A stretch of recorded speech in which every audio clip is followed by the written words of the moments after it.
Luiz Zubeldia é o novo técnico do Fluminense. E a minha função aqui nesse vídeo é tentar explicar o modus operandi do treinador. Como funciona o seu jeito de enxergar futebol, tanto com quanto sem bola. Para que você possa, dentro do seu gosto de futebol, analisar as características do treinador e tirar a sua conclusão. Se o Zubeldia é ou não é uma boa contratação. Para a gente começar a falar de Zubeldia, sim, tem muita semelhança com o Fernando Diniz. E talvez esse DNA ofensivo que o Diniz deixou, esse legado naqueles 2 anos e meio do Diniz ali, meado de 22 a meado de 24, talvez isso seja um fator positivo para o Zubeldia cair na graça do torcedor ou em parte da torcida.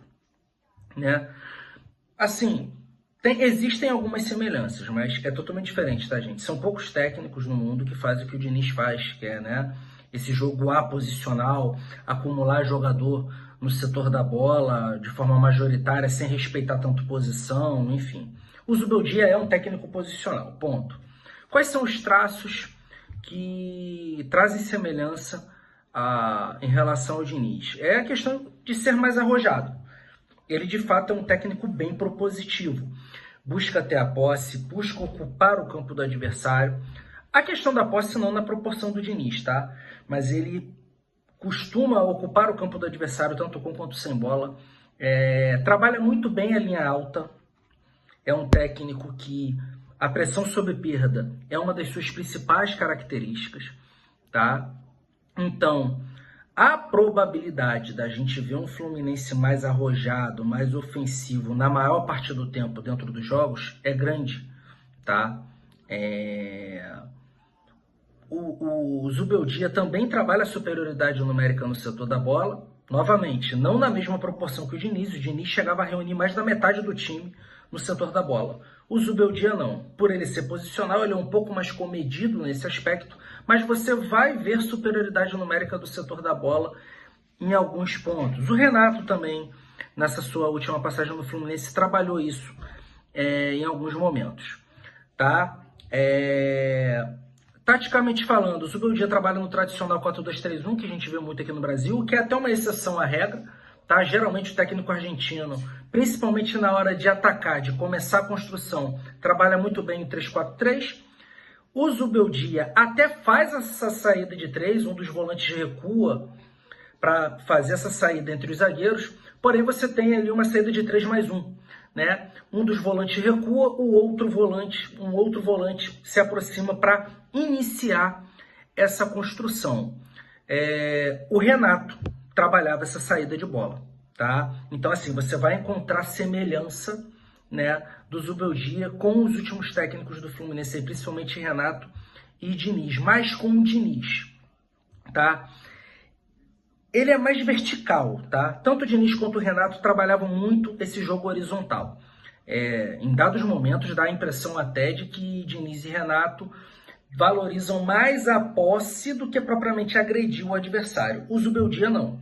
O Zubeldia você vai ver um time mais vertical. Porém, você vai notar em dados momentos esse jogo, né, horizontal, porque o Zubeldia ele tem como foco, principal ferramenta de ataque, esse ataque ao fundo, esse ataque aos flancos, tá? Meio bem congestionado, né? Essa superioridade numérica no setor da bola para atacar o fundo. Qual é o objetivo de atacar o fundo? Não é simplesmente cruzar a bola na área. Quando você chega no fundo e joga essa bola dentro da área, com o Zubeldia, acostume-se, você vai ver muito chuveirinho, tá? Com esse ataque ao fundo e cruzamento na área, você tem a possibilidade de atacar a área com mais gente, né?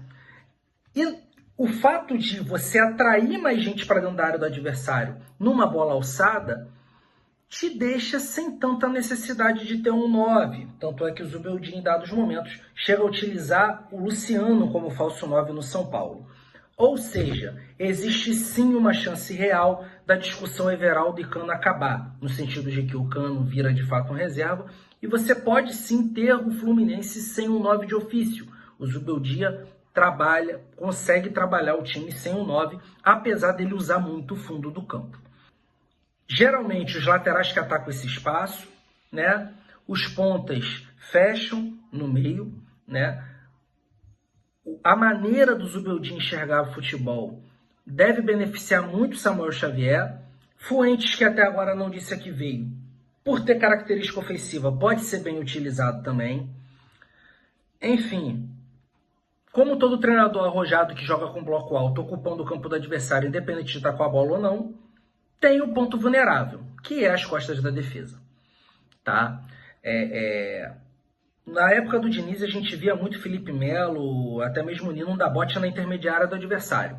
Vamos voltar a ver isso com o Zubeldia, provavelmente. A questão da pressão sob perda é justamente essas costas. Se essa pressão não encaixa e o adversário consegue conectar o passe, ele tem 40, 50 metros para definir a jogada.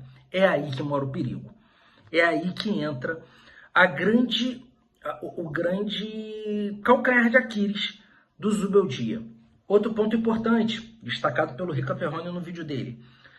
Em alguns momentos o Zubeldia tem como hábito recuar em demasia.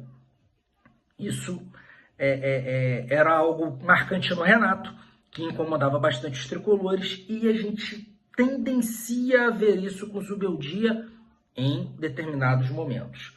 A questão é que técnico que trabalha a linha alta geralmente tem a linha baixa não muito satisfatória. Então, assim, a linha baixa do Zubeldia não costuma funcionar, né? O bloco baixo de marcação do Zubeldia não costuma funcionar tão bem. Tanto é que ano passado ele perdeu muito ponto com o São Paulo, assim. Muitos jogos terminaram com empate, até com virada, por ele tentar atrair o adversário para o seu campo para puxar o contra-ataque e não ter êxito, tá? Isso vinha acontecendo com o Renato também. Então, esses são os aspectos, tá? Positivos e negativos. Sem bola geralmente é um 4, né? É um 4-4-2. Porém, se o adversário faz uma saída de 3, o Zubeldia ele costuma espelhar a saída, tá? Diferente do que o Renato fez com a Inter de Milão, por exemplo, que você via o time todo espelhado em campo, o adversário, o Zubeldia não, ele gosta de espelhar essa saída. Como característica, o Zubeldia ele costuma incomodar muito a saída de bola do adversário. O portador da bola não tem sossego, não tem paz quando enfrenta times treinados pelo Zubeldia. Então a gente vai ver uma pressão sob perda muito forte, o adversário desconfortável com a posse da bola, porém um bloco baixo deficiente e, né, as costas expostas, né, em demasia quando a gente estiver ocupando o campo do adversário, ok? O que você achou, meu amigo? Deixa aí no comentário se, segundo o seu entendimento do futebol, o Zubeldia é uma boa opção ou não. Valeu! Fala, Tricolor, curtindo o conteúdo do Flu Resenha? Comenta, compartilha aí nas suas redes sociais. Tamo junto.